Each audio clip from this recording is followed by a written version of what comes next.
Loading. Hello, everyone. Hi. We'll give it a second. Oh my gosh, that was loud. We'll give it a second because it always takes a second for the live shows. This is the last live show of the Green Creek Readalong. We're going to be talking about Brothersong and probably the other books too. So, Desiree, hello. Hello. Hi, Liz.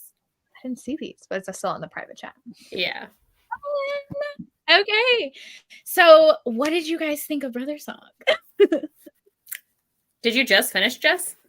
I finished this morning, so I was okay. I was very excited. I love it. I will say with these, I sped it up to 3.5, and I didn't really notice that big of a difference, just because I don't know if he talked slower. I also don't know if they changed throughout the book, because he sounded very different at the start of some chapters versus other parts in it. Did you guys do the audio? I did, yeah. His voice was just not consistent the whole time. I don't know what was going on, but I think I'm gonna give it 4 stars. But I think it's my second favorite of the series. Really? Wolfsong's still my favorite. Yeah. Ravensong is still good. I finally finished Heartsong. Wasn't for you. So that was so slow. The romance in here was so slow, but I also almost started crying at one point. So just a lot of things happening. So in the book. Okay. Christy, what did you give Brothersong? I'm still trying to decide, but I think it's gonna be 3 stars for me. I didn't love this one. We have wow. We're the opposite. So 1 and 4 were my least favorite in the series. 1 and 4 were my favorites. Wow. Well, not me this whole read along being 4 is so great. I see what you mean though about the family part that you love. So yeah. So I give all 4 5 stars. So we can just preface by saying that.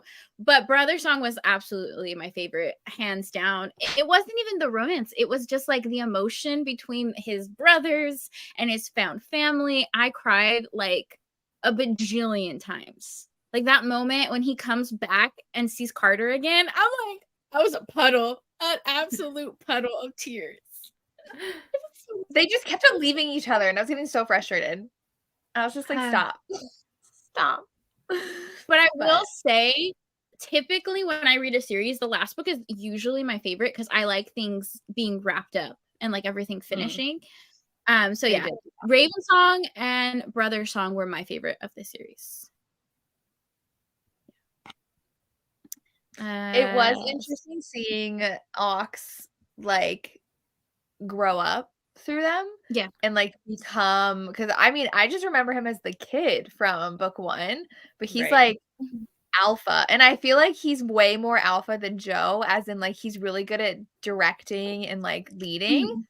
And Joe is still shutting down. And I'm you are alpha of this pack. Come on, get it together. That's true. So he's just a baby. Joe is just a baby. No, but maybe that's why he needed. Okay, but then also you guys mentioned last live show about the dad and how annoyed you are with, and I was and this one is even more apparent. I'm you knew so much and you didn't tell anybody anything. Yeah, because he didn't bother me in the last in the last live show when we were talking about it. I was oh, maybe he had reasons, and in this book I was oh no. He knew about Ox. I'm yeah. And you I know. And Gavin. He knew about Gavin. He knew a lot and didn't tell anybody, even his wife. So yeah.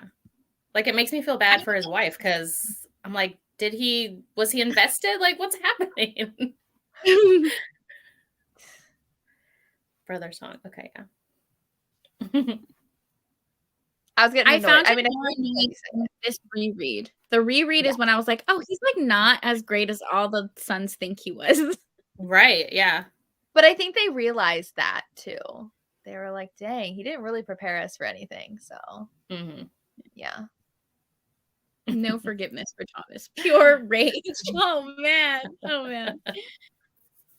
Maybe he just didn't expect to die, because even in his letter to, I forget which letter it was, because there were a couple, he was if you have any questions, just come find me and ask. I was yeah, you're not here, sir. Yeah. Yeah, Gavin and Carter, so funny. My favorite scene, or one of my favorite scenes from this book, is when like Carter comes and he's like, I guess I'm gay. And his brothers are like, okay, you need some tips. Like, we can tell you what to do. I was like, oh my God. The book with the like notes in the notes.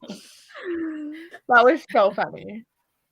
I do like that. And it's even funnier because like all of their mates are like in the same pack. So it's like you're reading these notes and it's like, dude, that was you and Ox. Like, yeah. So funny. 3 stars. I just think this book is perfect. It was a very, very slow building romance. Oh, and that's what all of them are. So they really focus on a lot of other stuff before. I feel like there was like little plot in this one. It was just very slow for me. Like the See, beginning that's was how I so felt slow. about the other one. Of the previous one. Yeah. Like this one, the whole first half was just so much inner monologue. And I was just like, let's get to it. Let's see some other people. And then the last half just felt like an extended epilogue, like for everybody. And like a lot of repetition of the same stuff. And I was like, okay. I don't know. I think I didn't mind the slow moving in the beginning because I was just sitting there like, oh my God, he's separated from his brother. Like I was just crying. Like him being the tether and them being separated. It was good. And I felt more of a bond. Oh, sorry. Go ahead. No, go ahead. No, go ahead. No, I was gonna say I felt more of a bond between him and his brother than him and the love interest here. I was like, these brothers need to be back together. Yeah. I did like, I mean, there was a lot they had to explore like personally. And I think that's why I felt so slow because there's a lot more of like internal conflict than like the Richard external conflict stuff. Because Joe had to be like, I was always jealous of like your bond. And like Carter, you said goodbye and you only said goodbye to Kelly. Like you didn't mention Joe. And I was like, poor Joe. And I really felt for them and their brotherly bond. I mean, yeah, that was sad. And like they have, and I feel like every book goes back to the beginning. So it like felt a little bit repetitive reading all of them in a row because like it's, oh, now we're going to go all the way back. And now we're going to talk about when they left Green Creek, when they came back to Green Creek from every single person's perspective. So they rehash a lot in these. That's true. That could have been cut out of the 4 books. That is true. But the only time I almost cried was when Elizabeth gave what's his name's wolf to Gavin because Gavin's like, I don't have one. So she's like, you can have my husband's. And I was like, oh my gosh. I almost didn't cry. I cried during that, and I did cry when Ox almost died. But like they weren't going to kill off Ox. They were not going to kill him off. So cry, Jessica.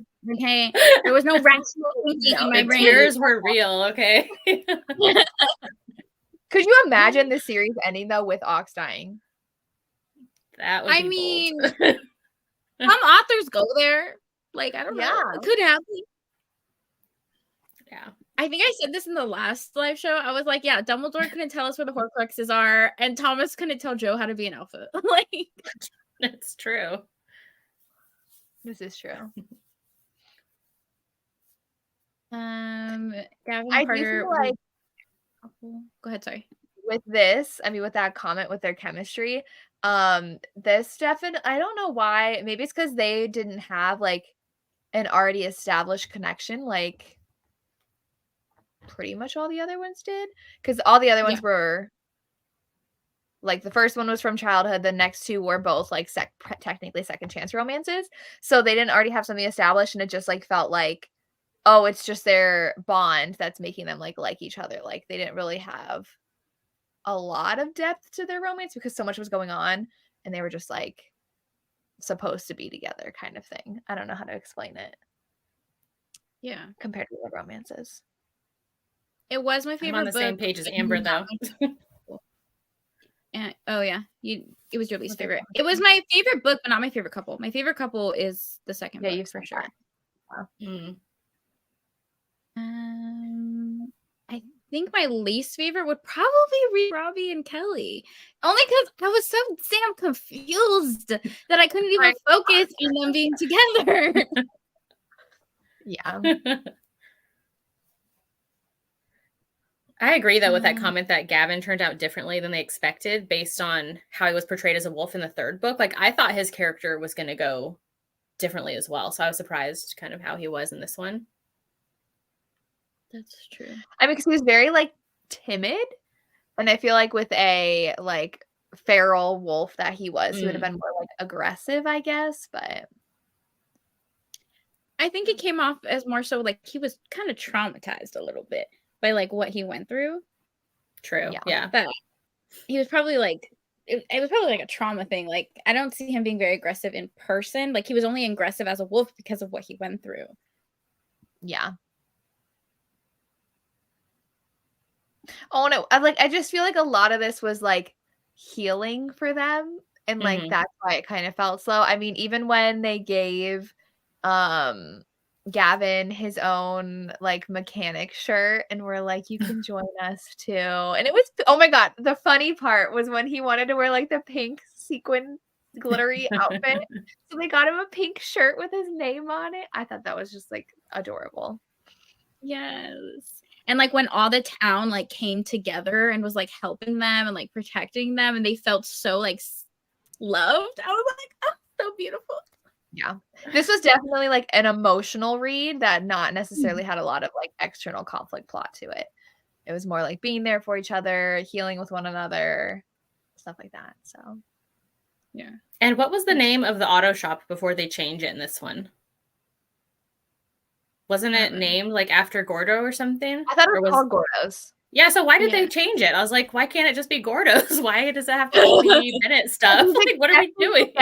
Name. He's a Bennett now, technically. Yeah.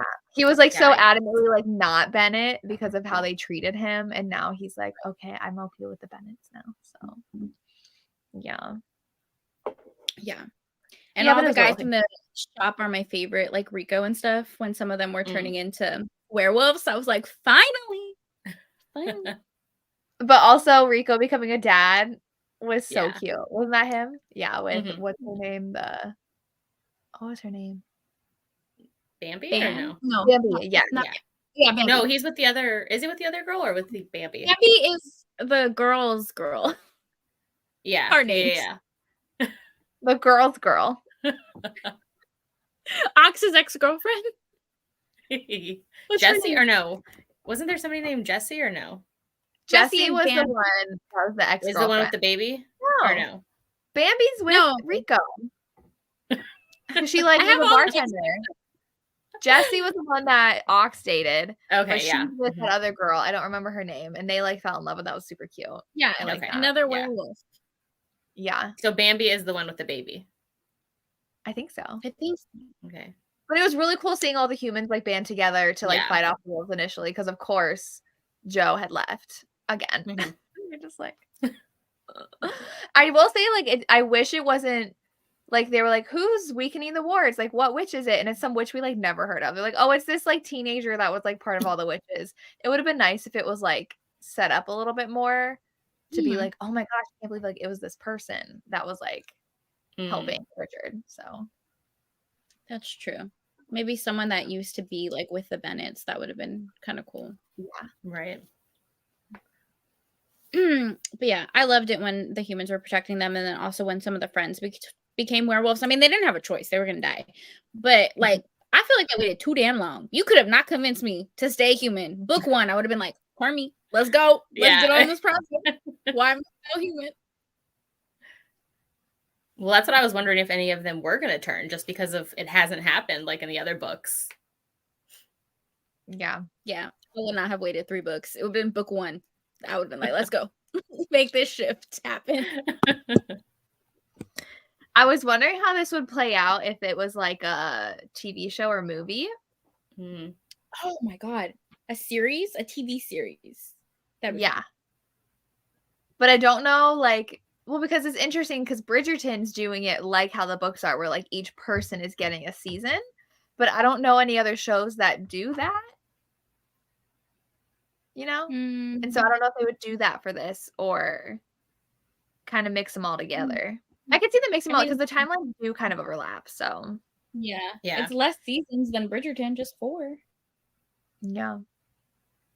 Do you think shows do that because they're not sure if they're going to get picked up again? Do what? Yeah. Get up between, like, mesh the books together instead of doing it as, like, reading order? Oh. Like, what if the show gets canceled, and then you don't get to finish book 3 and 4? Yeah. I think it depends on the plot and what they have to work with, too. Like, if they feel like it'd be substantial on its own for just one book. Because for Bridgerton, they're very, like, individual books. So, like, there wasn't really a way to, like, combine them. Yeah. Well, but also it's annoying when they skip one because you love Benedict, Samantha. So, like, are we getting a Benedict season? They just skip it. We better. I was honestly so irritated, like, that this is the season we're getting. I was like, I don't care about this, like, at all. I'm still mad about season 2. Like, I'm still mad about season 2. So I don't even care about the show anymore. Like, not gonna lie. I don't trust them at all. No. Oh my god. That's funny. No. Although what they did with Queen Charlotte, like, I loved that. That show was so good. So I don't know. They have potential, I guess. Yeah. This is interesting. Anyone else have issues with Jesse in later books? I haven't reached any other series by TJ Klune, but I don't know if his strength is female characters, Elizabeth being the exception. I felt like Jesse was pretty badass the whole time. I was gonna say I liked her way better than Elizabeth because Elizabeth kind of just, like, didn't do anything. Like, I feel bad saying that, but, like, she literally just didn't do anything. She was just sitting there. Yeah. And, like, obviously she's traumatized because her husband died, but she was just like, she was like emotional support. Yeah. Yeah. Jessie was awesome. I really liked her. She was independent. She was too. badass. She fought all the time. Like, literally any time that there was a fight, she was right there. Right. Wasn't she the one that was really good with her, like, I would say, like, aim or something? Like, in the final battle, she was, like, taking people out left and right. So, right. Yeah. Hi, Tori. Hey, Tori. We do see you so soon. That's so crazy. Soon. It's, like, right around the corner, and I'm not even ready. I, like, literally, Samantha was talking about her clothes. I was like, Yeah. Well, the only thing I planned was my clothes. I literally just bought my freaking airline ticket like 2 weeks ago. Yeah. I bought mine at the beginning of the month. You're super close, though. No, I freaking loved Jessie. I liked her. I wanted actually like a side romance or like a novella with her. Well, it was funny because didn't she say, like, you're gonna marry me? She's like, did you just propose to me? And they're like, yeah. Yeah. That was her story, yeah. That was cute. I'm glad that other side characters were getting a romance as well. Because it definitely doesn't feel like it feels like a lot of characters have this book and not just Carter's book. Yeah. But I do think these would have been better, all of them, if they were dual POV. Absolutely. Same, yeah. To feel more connected to the love interest, because that's how I felt in the last book. Like, I feel like we didn't really get to know Kelly. Like, I still feel like he's just kind of like there, but yeah. Does TJ Klune ever write in dual POV in any of his books? He did it in The House in the Cerulean Sea, and that's the only other one I've read by him. He didn't in The Extraordinaries. Maybe that's just not his vibe. His dual POV. Yeah, I don't think so. But he's very good at emotional family romances. Found family stuff, yeah. Absolutely. Where it's definitely prioritizing, like, the emotional side of the family. And then, like, oh, they also fall in love with this person. But yeah. I think, like, every book he has some emotional found family vibe to it for sure. Totally, yeah. Which I like. But me too. That's one of my favorite tropes. Yeah. But I always like side romances. I always like when side characters have romances, personally. But then I want them to have a book, so that kind of defeats same, yeah. This series, I feel like we got enough of the side characters where I wasn't like I would totally read like something from the humans and stuff, the side characters, but I feel like we did get enough of them in this one. Like other books, I feel like we just barely get glimpses, but this series like did the side guys really well. Yeah. Yeah, I agree. Like with Rico too. They're chunky books. Like, I get it. I didn't realize how thick these books were because I read them all in ebooks, but they are chunky books. Yeah. The audios did help, so. For sure. I didn't super love. Like, even his voice for Elizabeth sounded very, like, passive and, like, oh, that's nice. And I'm like, I don't know if I like this, but. I never saw Elizabeth as a strong female character. She was a mom and she was a wife, and that was about it. There was nothing else to her. But they all respected her so much. So I just see her like sitting in a room and like waiting for one of them to have a problem, and then she like shows up because otherwise, like, what is she doing with her time? What is she doing? Yeah. And it couldn't be like an age thing of why they respected her, because wasn't Mark older than his brother? And Joe's the youngest and he's the alpha. So it's not like an age thing as to why they respected her either. I did really like, because I feel like the alpha thing in other paranormals is like a big deal, and like people like are I liked how this was like, yeah, Carter and Kelly did not expect to be alpha, and they knew from the start that they were alpha, and they were like okay with it. I liked that. Yeah. And like how they just loved him and protected him so much. Like, oh my god, the scene where he was a kid and they said something about his brother and he's like, put up your hands, I want to see your fighting stance. Yeah, but they did rehash that, I think, almost in every book, at least in 1, 3, and 4. Like the Joe kidnapping, we got that from every single person's perspective. So yeah. But it was very traumatic, and so it was interesting seeing how it affected all of them. I thought it was funny how Gavin asked everybody how their smell was. So he's like, yeah, I know so-and-so smells so-and-so this way and this way and this way. He's like, how do you smell me? You have to tell me. And he's like, why are you talking about this with people? I'm like, don't do that. Yeah. He was cute. I liked him. What else? Yeah, dual POV would have been better. We got a Gavin novella. I don't remember what it was called, Feral Song or something like that. I read Feral Song and I went back and I read Elizabeth's this time. I didn't read it the first time. Yeah. Did you like them? Like, do you feel like they helped reading the story, or were they just... You don't have to read them. They're just like fun little bonus chapters. I actually don't think you would like them because you don't like extensive like them there. Okay. Extra stuff. Because they're short, right? Like 20 pages. Yeah, they're super short and they don't add anything to the plot. It's just a little glimpse into their mindset. That's all. Although, do we see like what Elizabeth is doing? Oh, Is she up to anything, or is she just waiting around? It's just a lot of like internal thoughts. Like you guys said, how there was a lot of like internal dialogue. That's what it is. Oh, okay. Yeah. It was very calm and teacher voiced. Jessica's face. Jessica's like, what's that supposed to mean? She's very like, I do have a teacher voice, but okay.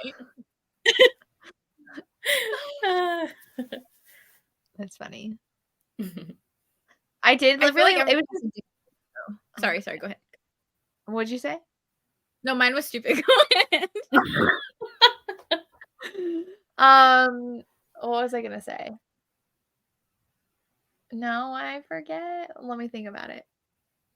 I don't remember what I was gonna say. Sorry. You were saying you feel like something. I know, and now it's like literally just slipped my mind. I don't know what it was about. Something with Thomas and or Elizabeth. No.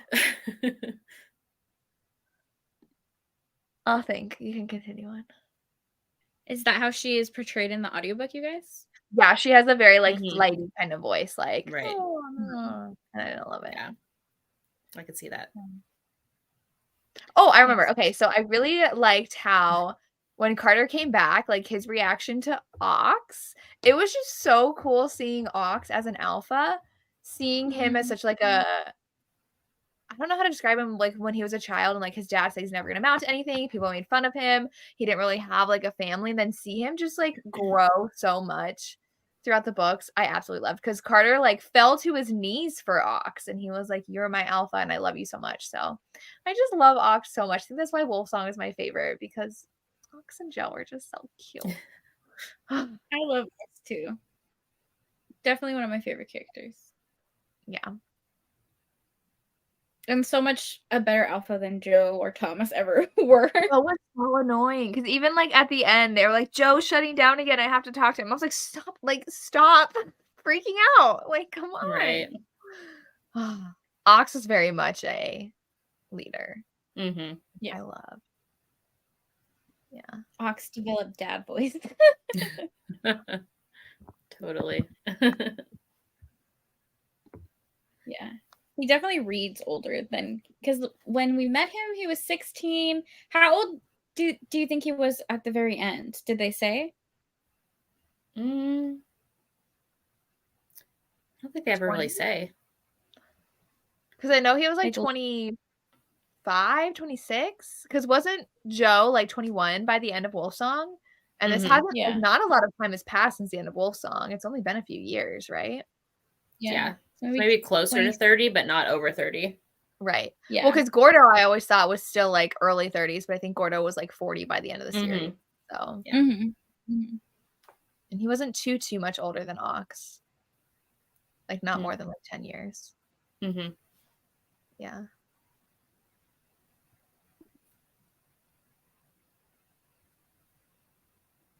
Yeah. Too much pressure for Joe, maybe, because they had like that whole prophecy of like this the Bennetts being like the true alphas and stuff like that. But he just buckled under the pressure. Yeah. I'm laughing at the next comment. Joe is so frustrating and not a good alpha, not bad, but just not an alpha. Got Team Wolf. I never watched Teen Wolf, so I don't understand. Me neither. I just think it's funny, like, you true alpha, but your mom's still doing your laundry. Yeah. I mean, that's true though. He became alpha at like 20. So, but he acted a lot less. Like, I feel like Ox at 20 was way more mature than Joe at 20. For sure. Mm-hmm. So, which I thought he would have like matured when he was off like for so long and gone and then came back. I thought he'd be mature, but he wasn't. And then he never really did later in the series either. He stayed the same. No, he never really did anything like like Ox did. Ox was like making all the decisions, and Joe's like, okay. Yeah. Well, I don't really feel like Ox ever had a choice because it was just him and his mom. His dad was abusive, and then his mom dies, so then he's by himself. And then Joe leaves him, so he's like, okay, I have to figure stuff out here. And like, versus Joe, like once he was kidnapped, everyone was like, oh, don't upset Joe, or like Joe had a traumatic past, so they kind of like babied him a little bit. Baby Joe. Almost. Yeah. He had people to baby him. Like Ox did not have that. So yeah, right. He grew up a lot faster. Yeah. And even when he found the Bennett pack, they didn't. He was a part of the found family, but they didn't baby him. They treated him like, oh, you are like special. You are going to be like this alpha too. Which I actually thought, going back to Wolfsong, I thought when Joe came back that when they were both alphas there, like I thought Joe would kind of let Ox stay the alpha, and like Joe would like step down in that book. So I was surprised it didn't, even back then. He should have. That would have actually been. It's kind of what he did at the end, but yeah.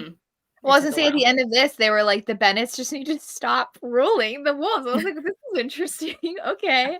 But it was funny because they're like, you're not gonna have any biological children, so how are you gonna carry on the Bennett name? And they're like, maybe we don't have to. So I thought that was funny that they were just like, who needs to be alpha anymore? Like, nah, let someone else take over for a change. Just live and be happy. But I don't know who would take over. Yeah, They true. even like said who could. It would become a democracy. They'd vote for their next alpha. Right. It also was very bizarre to me that Carter was like their mayor. Really? Yeah. Yeah. He grew up there, I guess. He had to have a job. He's like mature enough to be the mayor of this town. I don't know. Maybe just because I see like his brother antics and stuff. How is he the mayor of the town? I thought it was fun. Well, just what's the population of the town? I feel like there's 20 people. Like that's it. Like they're half of them. Yeah. Just funny. What was Rob? Oh no, Robbie also worked. Did Robbie also work at the shop? They all work at the garage. Okay. I was like, what was Robbie's job? Because Kelly was the sheriff. Mm-hmm. Yeah, because I think you talked about like being nervous around Gordo. Yeah, because Gordo was one of the had left with Joe when Robbie came to the pack. Yeah, so then he felt like he didn't really belong when Gordo came back. Yeah. Cool. Yeah, so if I had to rank them, it'd probably be 4, 2, 1, 3 would be my ranking. 4, 1, 2, 3. Is that what you said? 4, 2. Oh, okay. 3. Okay. Mine would be 1, 4, 2, 3. Okay. Mine's 3, 2, and then probably 1, and then 4. Or like 1 and 4 are tied for me, kind of like down here. Oh, really? Yeah. Interesting. Oh, he was the receptionist. Yeah. Who was? Gordo? Robbie. Oh, Robbie. Okay. Yeah. Oh, at their shop. Yeah.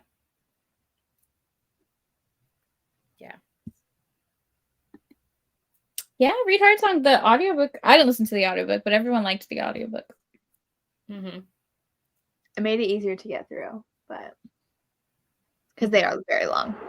I mean, this was 20 hours, and I feel like I remember, and I was like, wow, they still haven't gone back to the pack yet, and it's been like 8 hours. I was like, that's a full book for some books, and they're still like, laying it out. So yeah, I do think the narrator though reads it slowly because like even sped up, I was like, can we speed this up more? Like we're taking a while to get through these chapters.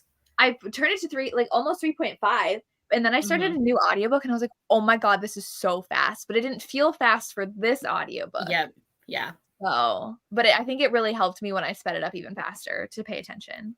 Yeah. Because I feel like with a different narrator, these wouldn't be 18 to 20 hour audios. Like they would be, like they'd still be long, maybe like 12 to 14 range, you know? Yeah. Well, yeah, because it's not even over 500 pages. It's 450 pages, which doesn't translate to a 20-hour audiobook. Yeah. Yeah. He took his time reading it. Yeah. Mm-hmm.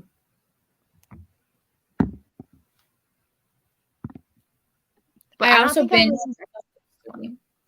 read the first 3 via ebook, and then I read the Brothersong on the like when it released in one day. So it never felt like a long series to me because I read them so fast. And even reading them like that, like binging them, you didn't feel like it was too repetitive of all the stuff throughout? No, you know what? The first time I read it, to be fair, I did read this 3 years ago. So I was like a newer romance reader. Sure. Yeah. So I think this was one of those series that I was like, oh, it's perfect. Like there's absolutely no critique. This is perfect. This is, you know, belongs. Like he should have gotten a Nobel Peace Prize. Like that's how I felt about it. So reading it now and hearing your guys' critiques, I'm like, oh wow, you guys actually have good points. But it was like one of those series that it was like, no critique. Like I couldn't take critiques for this series, if that makes sense. Right. Yeah, I can see that. Because I was gonna say, I can see why he had so much repetitiveness of the same story and like constantly talking about Joe's kidnapping, like from other people's POV. Like if they were released, you know, yearly and people were having to read it and you kind of get like a recap. So that's why I was curious if like binging it back to back. Because like I guess we sort of did, but like we had like at least a week in between. Yeah. But like in a week, like just binging them all, I feel like it would be a lot of that. Same order. Yeah.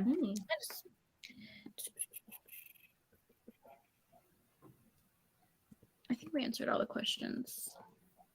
But yeah, I think this is a fun series to like read for like, because TJ Klune, I think it's a good place to start for his writing, but I do think his writing does get a little bit better when it comes to like his like Under the Whispering Door and House on the Cerulean Sea. But it's a good starting point for him. Does he only have those 2? Those 2 books? In that series? Has that 3rd one come out yet or no? There's In the Lives of Puppets, but none of those are in a series. They're all standalones. They're different stories. Standalones, yeah.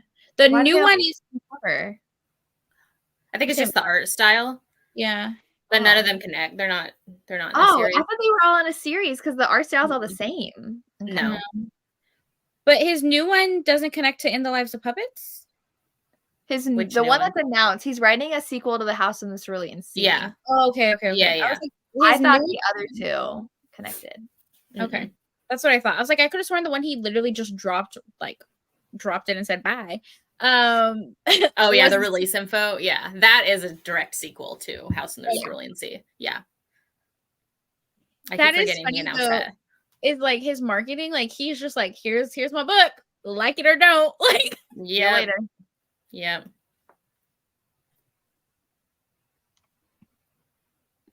But it yeah, was fun to read in the fall. Yeah. I had to wait for the fourth too. When I read it the first time, and I was like desperate for that fourth book.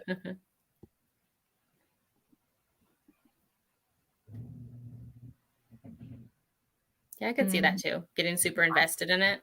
Like you're just living that series, so you're connected to them a lot more. Yeah. Mm-hmm. And this one also reminded me a lot of like the series I read in high school, like that Maggie Stiefvater one. She had a werewolf shifter one, like Shiver or something. Yeah, same vibes. So it was like kind of nostalgic too, except it does feel nostalgic. I mean, they referenced Twilight in the first book. It's just like all the vampire werewolf days, like yeah. So I don't know. The book, even reading it the first time, felt nostalgic for some weird reason, but Totally. But anyways, what are you guys reading now? I am reading some arcs. So I'm finishing up the new Candy Steiner. I'm like right at the end of that one. You like it? It's okay. I liked book one more. It's okay. Yeah. And then I'm starting QB Tyler's one tonight after. Yeah. I have that one. So excited. I'm I'm reading Nora Roberts. I'm reading Oh, Shelter yeah. in Place, and it's really good. It's Do you definitely. Sorry. Do you always take the cover off when you read hardbacks? Yeah, do you not? No. I don't read hardbacks often, but no. Oh, I could I not don't. read it. And when you open it, what do you do with it? It like flops. Not too badly. It's never something I thought about, to be honest. Where do you put them? It's sitting right over here in my library. Oh. You guys read with the dust jacket on? Yeah. I always do when I would read them. Like my parents will borrow my my hardcovers, and they always take them off, and I'm like, I just leave it on, but okay. No, because when I'm reading, and then it's like all like in the Jessica, way. you do not read like this. I'm trying to show you my point. Like if I'm reading, it's like But look, it looks fine. An extra, but like it's like slide in and slip in. That's funny. Over there. No, and look how cute. It just has a little NR stamp. I love it. Are all of hers like that, her hardcovers? I don't think so. I don't have any in here. I have a new one. Is that like mystery crime or what is it? So I think it's technically romantic suspense, but the romance isn't like that heavy. I will say the beginning is like the main characters are in a mass shooting, and it's very like detailed and like super heavy. But someone's picking off the survivors. Ooh. And you know who it is though from the beginning, and you're like, oh my god, this person is unhinged. But you know that person is going to go after our main characters at some point. So it's like how they survive, kind of. She does. Oh, cool! I like that detail. And then she's got such cute end pages. She's really so pretty. Iconic. She's like, here's my single initial NR. Yeah, that's all you need. Yeah. That is so iconic. I love that. I need to read her new one, but this is the one that everyone's been telling me I would like, though I know it's not like super heavy on the romance. So yeah, I'm kind of intrigued by that one because I know so many people were saying they love it. Yeah. But there's a lot that I want to read by her. So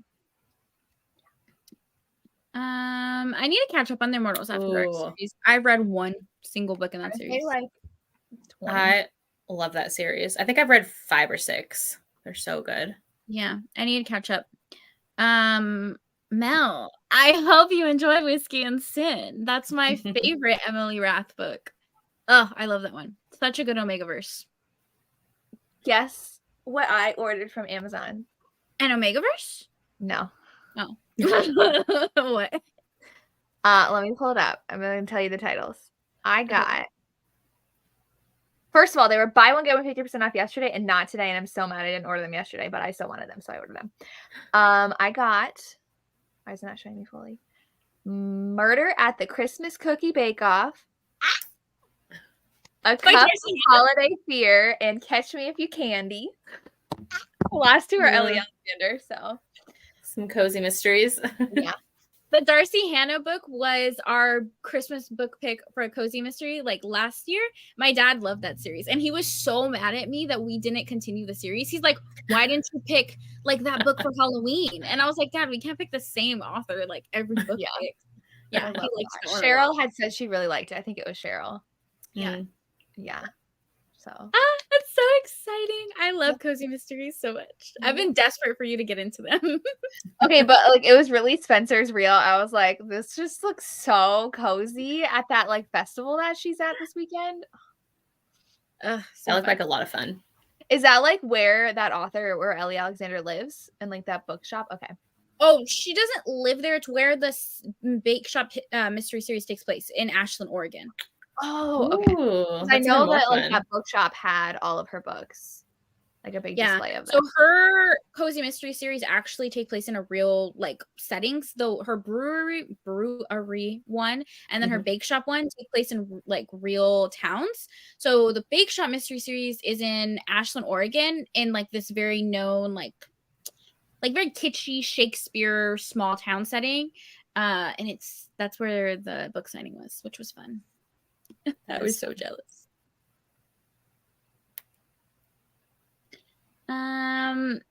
Jessica has a romantic suspense recommendation video on her channel with one of my favorites is Mia Sheridan writes really good ones.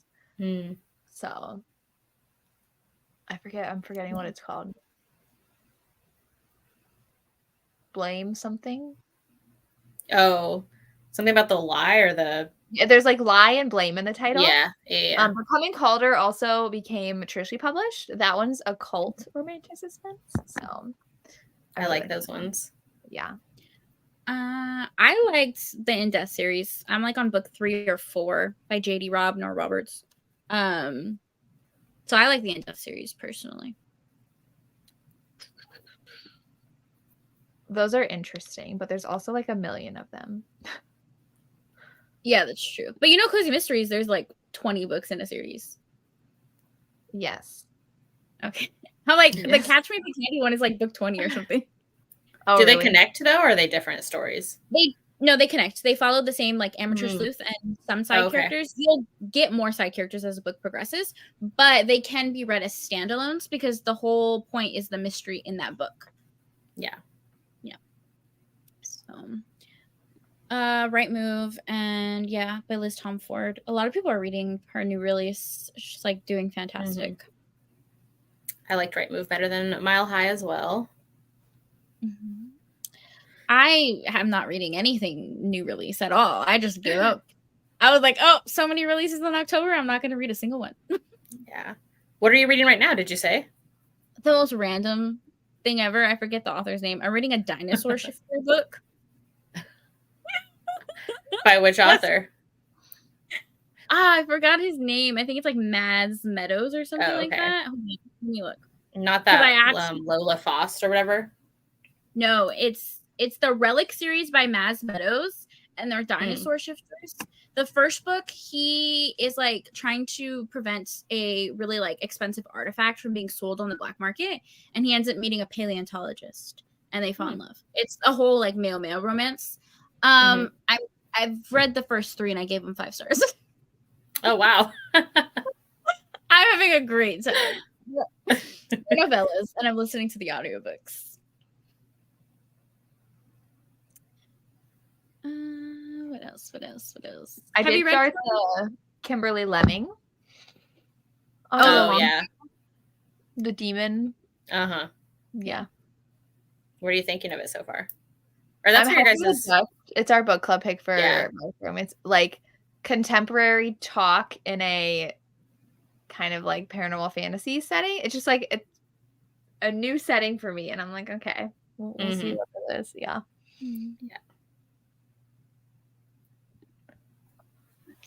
Have you read Karen Rose, Jessica? I have not, but people told me to, but I didn't know how romantic they were. Like, are they romantic suspense or are they just suspense? And they're so big. They're like chunky mass markets typically.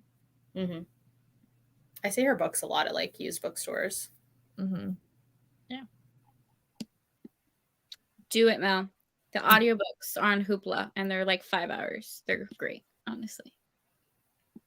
I said this in another live show because the whole premise is that like dinosaurs never like really went extinct. They just like evolved into like human shifters.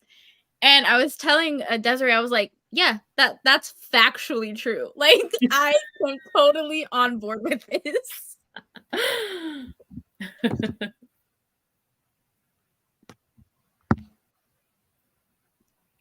Yep.